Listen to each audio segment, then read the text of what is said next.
मैं फजील साहब, ये जो मैंने जिक्र किया, क्या लग रहा है जो हालात हैं जिस तरह से, क्योंकि इजराइल की कमर टूट चुकी है और प्रेशर बहुत है इजराइल के अंदर का अपने, तो क्या इजराइल अपने आप को दांव पे लगा देगा, अपने लोगों को दांव पे लगा देगा और ये प्रोजेक्ट हासिल करेगा? क्या क्या लग रहा है आपको? ताज भाई, ये जो मेडिटेरियन सी की आप बात कर रहे हैं ना, ये इजराइल का एक प्रोपगंडा है। वो अपने एलाइज को, जैसे आप एक कंपनी है तो अपने इन्वेस्टर्स को भरोसा दिलाता है कि नहीं नहीं, अभी हम डूबे नहीं है, चिंता मत कीजिए, यहाँ से इतना पैसा आ जाएगा, वहां से इतना पैसा आ जाएगा। तो मेडिटेरियन सी का कोई विकल्प ही नहीं है इनके पास। हूती वहां 400 किलोमीटर तक, हूती जो है समुंदर को 400 किलोमीटर तक कवर करते हैं।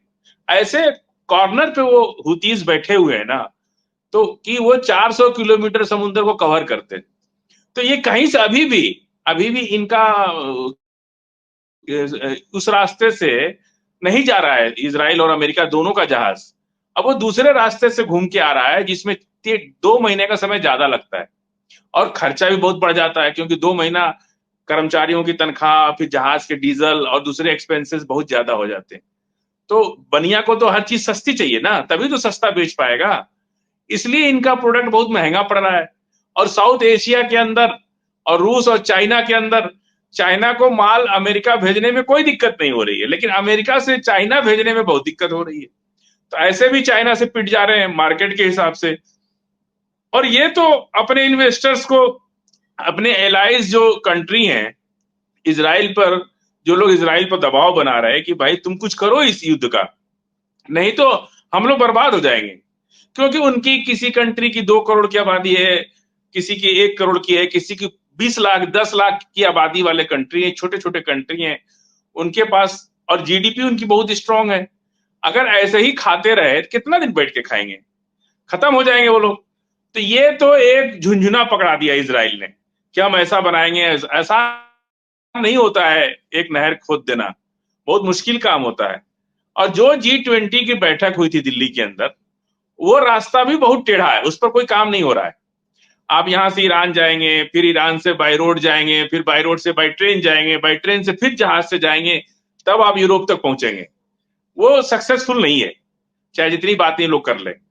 इतना इतना सामान उतारना चढ़ाना होगा तो जो सामान अंदर होगा ना कंटेनर के, सब टूट फूट जाएगा, बर्बाद हो जाएगा वो वहां यूरोप तक पहुंचते पहुंचते। 10 बार चढ़ाइए, 10 बार उतारिए। और ट्रैफिक, और उसमें ट्रैफिक में लेके जाने पर सब सामान टूट फूट जाएगा, वेस्ट हो जाएगा, बर्बाद हो जाएगा। तो वो उस पर भी किसी को अब नहीं। G20 में जो प्रस्ताव पास हुआ कि हम इस तरह की सड़क बनाएंगे, ये बनाएंगे, वो सब चलने वाला नहीं। हर हाल में इसराइल को आज नहीं तो कल टेबल पे बैठना ही पड़ेगा। क्यों कि बैठना पड़ेगा? आप शुरू में कहते थे कि दुनिया भर के मुसलमान भी कहते थे, भारत के मुसलमान भी कहते थे कि ओआईसी कुछ नहीं है कर रहा, कुछ नहीं कर रहा। आज देखिए, सबसे अच्छा इजराइल का दोस्त है यूएई, लेकिन आज मजबूरी में वो साथ में है ईरान के। जॉर्डन, जॉर्डन तो पूरा अमेरिका के उस पर पल रहा है, पूरी तरह से जॉर्डन अमेरिका का पिट्ठू है, लेकिन आज मजबूरी में वो भी बोला है कि हम ईरान के साथ हैं। और तमाम मुस्लिम कंट्रियां, आज इराक ने उनको दिया अटैक। जो ईरान पे हमला हुआ उसमें जमीन किसकी इस्तेमाल हुई? जॉर्डन की और इराक की। जॉर्डन और इराक के एयरबेस से हवाई जहाज उड़ करके और जाके ईरान पे हमला किए। तो अब जब ये बात दुनिया में फैल रही कि जॉर्डन और इराक, ये लोग जो है वहां समर्थन कर रहे हैं, और अब दुनिया में ओआईसी की ताकत है कि आज उन लोग को, जॉर्डन को भी बोलना पड़ा, यूएई को बोलना पड़ा, और इराक के लोग तो हमला ही शुरू कर दिए। अब 2 हमले और पड़ गए, अब इराक से भी शुरू हो गया। और अभी भी इजराइल डरा हुआ है। अभी उसने, अभी ईरान की ये थ्योरी है कि इजराइल पिछले 1 साल से लड़ रहा है, पूरी जंग में है वो, उसको अभी और थकाओ। धीरे, पूरा हमला नहीं कर रहे ये लोग, ईरान पूरा हमला नहीं कर रहा है, थोड़ा थोड़ा कर रहा है कि इनको अभी और थकाओ। पहले देखो कि ये कितना हमला हमारे ऊपर कर सकते हैं। अभी तो S-400 इस्तेमाल ही नहीं हुआ, अभी तो ईरान का अपना जो डिफेंस सिस्टम था वो यूज हुआ, उसने ऐसा पटाखा को पटाखा से खत्म कर दिया। लोग खुश हो रहे छतों पर चढ़ करके, क्या आतिशबाजी चल रही है, ये हाल है। तो अभी ईरान ने सिर्फ उनको एक छोटा सा शगुफा दिया है कि देख लें कि ये कितना कर रहे हैं। और आज गोदी मीडिया में एक एंकर ने हमको गुस्सा में कहा, ये ईरान तो, ये इजराइल तो कुछ नहीं है, खाली बयानवीर है। मैंने कहा आप लोग को इतनी प्रॉब्लम क्यों है भाई? भारत के लोग क्यों इतना गुस्से में हैं इजराइल से? क्या चाह रहे हैं कि वो अपने भी खत्म हो जाए और ईरान को खत्म कर देगा? बच्चा है क्या ईरान, जो 8 साल 10 साल इराक से लड़ा और अमेरिका से लड़ रहा है, अमेरिका ने सैंक्शंस लगा रखे हैं, उसके बावजूद भी वो आगे बढ़ रहा है और आवाम में कोई गुस्सा नहीं है। सबसे बड़ी बात यह है कि आवाम में कोई गुस्सा नहीं। सैंक्शंस लगने के बाद थोड़ा सा पब्लिक लिबर्टीज कम हो जाती है, यानी उनके महंगाई बढ़ जाती है, ट्रांसपोर्टेशन, बिजनेस, सब चीजों पर फर्क पड़ने लगता है। तो सब वहां अमेरिका, उसके बाद भी ईरान की आवाम ने कोई विद्रोह नहीं किया, कोई तरह की कोई तकलीफ नहीं, कुछ भी नहीं है, कोई सरकार के खिलाफ विद्रोह नहीं। जबकि इजराइल में नेतन्याहू के खिलाफ हर रोज एजिटेशन हो रहा है हर रोज हो रहा है, क्योंकि अब 7 से 8 वार शुरू हो गया, 8 इनकी फ्रंट खुल गए। इराक ने भी खोल दिया, जॉर्डन अब अपनी जगह नहीं देगा, यूएई पूरा सपोर्ट अब ईरान को कर रहा है, क्योंकि वो अंदर से भी नहीं कर सकता है। अब कौन किसको गोला बारूद दे रहा है, ये बात अब छिपने वाली नहीं है, क्योंकि हुतीज के रास्ते से आपका जहाज जाएगा तो वो लोग सारे जहाज को चेक कर रहे हैं। हुतीज जो हैं सिर्फ मार ही नहीं रहे, पहले हर जहाज को चेक भी कर रहे हैं कि इसमें क्या क्या जा रहा है, कहां से जा रहा है, क्यों जा रहा है, किस कंट्री को क्या क्या जा रहा है। इसलिए ये लोग दूसरे रास्ते से ले जा रहे हैं और वो 2 महीना ज्यादा लग रहा है उस सफर को पूरा करने में। और इसी को कम करने के लिए मेडिटेरेनियन सी, जो वहां इजराइल के बॉर्डर से होता हुआ जाके समुद्र में मिलता है, तो कोई रास्ता इनके पास नहीं है। या तो ये साउथ एशिया से अपना बिजनेस बंद कर दे अमेरिका, या फिर वो इस रास्ते पर कुछ इसका सुलह करे, मिडिल ईस्ट में जो डिस्टरबेंस करके रखा अमेरिका ने उसका सुलह करे और इस चीज को खत्म करे। तीसरा कोई रास्ता इनके पास नहीं है। या तो ये साउथ एशिया से पूरा काम अपना बंद कर दें। रूस से जो गैस जाती है ना, वो उसका जंक्शन जो है वो टर्की ने बनाया। और ईरान एक ऐसा कंट्री है जिसने यूक्रेन को फतह दिलाई, रूस को, यूक्रेन के युद्ध में। उसके ड्रोन ने जाकर के, जब तक ड्रोन नहीं मिला ईरान का तब तक यूक्रेन में रूस पिटता रहा।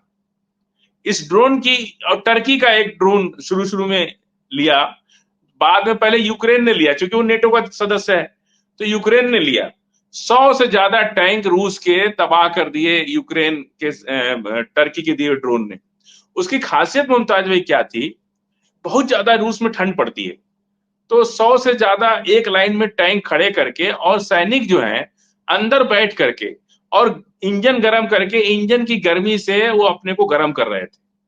और टर्की का ड्रोन ऊपर से कहां पे गर्मी आ रही है, इंजन की गर्मी को सेंस किया उसने, और नीचे आया, उसने थर्मोस्टेट जो लगा हुआ है ड्रोन के अंदर, उसने एग्जैक्ट लोकेशन पिन आउट की कि यहां पे टैंक खड़ा है, और एक साथ 100 ड्रोन ने 100 टैंक को खत्म कर दिया 1 सेकंड के अंदर। इसके बाद रूस ने फिर टर्की से बात किया और वो ड्रोन वापस लिया कि नहीं हमको दो। उसके बदले में पता क्या दिया, रूस ने कहा कि जो गैस हम यूरोप को सप्लाई करते हैं उसका जंक्शन बना दिया टर्की में। क्योंकि ये जो बार बार जयशंकर साहब कहते हैं ना कि आप गैस बेच रहे हैं तो हम डीजल पेट्रोल क्यों नहीं बेच सकते, रूस नहीं बेच रहा है यूरोप को, रूस गैस नहीं दे रहा है, यूरोप को गैस दे रहा है टर्की, और रूस से टर्की गैस लेके जा रहा है अपने पाइपलाइन के थ्रू, क्योंकि उनका ब्लैक सी और रेड सी दोनों पे अधिकार है। टर्की की जो भौगोलिक परिस्थिति है वो इतना प्रॉफिटेबल है कि वो कहीं से भी उनको कुछ भी, बिना उनके कुछ नहीं होना है। तो जो बार बार ये बात कही जा रही है कि रूस की गैस ले रहे हैं तो हम डीजल पेट्रोल क्यों नहीं दे सकते, तो रूस से डायरेक्ट कोई यूरोप कंट्री गैस नहीं ले रहा, वो टर्की से ले रहा है और टर्की रूस से ले रहा है। ये एक बेनिफिट इनको मिला। अब ईरान का जब ड्रोन लिया, ईरान पूरा यूक्रेन युद्ध को जीता है रूस ने ईरान के ड्रोन से। अभी जो लेटेस्ट टेक्नोलॉजी दुनिया में, एयरफोर्स और थल सेना का तो अलग रोल है लड़ाई में, उसको बहुत जरूरी है थल सेना होना, लेकिन एयरफोर्स पे पैसा खर्च करना, देखिए ईरान नहीं खर्च करता एयरफोर्स पे पैसा, क्योंकि अब आपके पास 2-2 हजार किलोमीटर की मिसाइलें हैं, यहीं से बैठे बैठे आप टारगेट को हिट कर सकते हैं और exact GPS system, navigation system लगा हुआ है उसके अंदर, कि वो जो है जहाज के पीछे जो उसका इंजन का धुआं निकलता है ना जहाज के, उसको सेंस करके वो अपनी टारगेट को फिक्स कर लेते हैं सेकंडों में, जो मिसाइलें हैं। और वो जहाज ऊपर नीचे दाएं बाएं अगर कितनों किलोमीटर भी इधर उधर भागेगा, वो मिसाइल उसका पीछा करके जाके उसको पीछे से हिट कर देगी।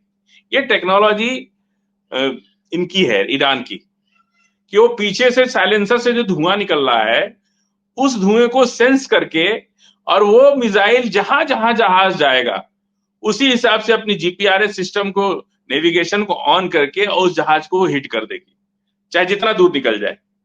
ये टेक्नोलॉजी ईरान के पास है। अब ईरान और रूस उसका दोस्त है ही है, पाकिस्तान है, एफ थंडर जो है, जो जहाज अगर जरूरत पड़ी तो कह रहे हम ले लेंगे इनसे। S-400 तो अभी यूज ही नहीं हुआ, अभी तो वो टेस्टिंग में है।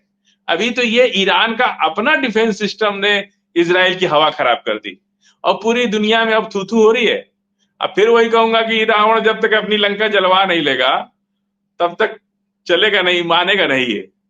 ये टेबल पे इनको आना ही पड़ेगा।